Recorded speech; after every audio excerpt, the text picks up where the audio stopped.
Alright, problem 7, prove the identity. First step, like always, figure out which side is the more complicated side. I'd say here it's pretty clear the left side is more complicated than the single term on the right. So we'll start with that.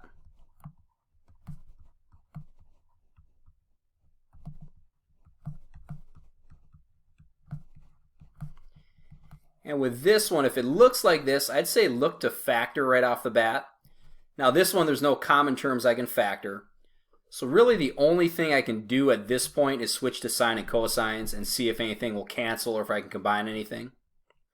So we can say cosine theta is just cosine theta over 1 plus sine theta, which we'll just call sine theta over 1. And then times tangent theta, which is a sine theta over cosine theta. Okay, I can combine through multiplication this second term. So I could rewrite this as cosine theta over 1, we'll say still, plus we could say sine squared theta over cosine theta.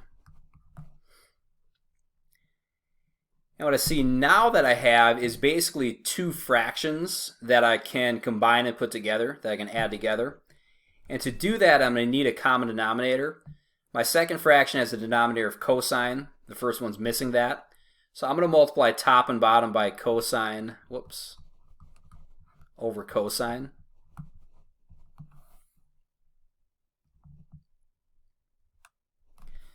I'll make this one look a little bit more like cosine. There we go. Okay, and that's going to give me a cosine squared theta. Then we can say plus the sine squared theta from the second numerator, all right, over my common denominator, cosine theta.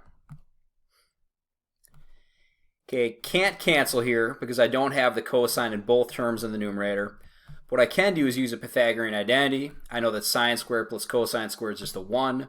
So I can say this is 1 over cosine theta, which is equal to secant theta. Hopefully that's what we're shooting for. Yep, it is. All right, so that's how we get from left side to right side.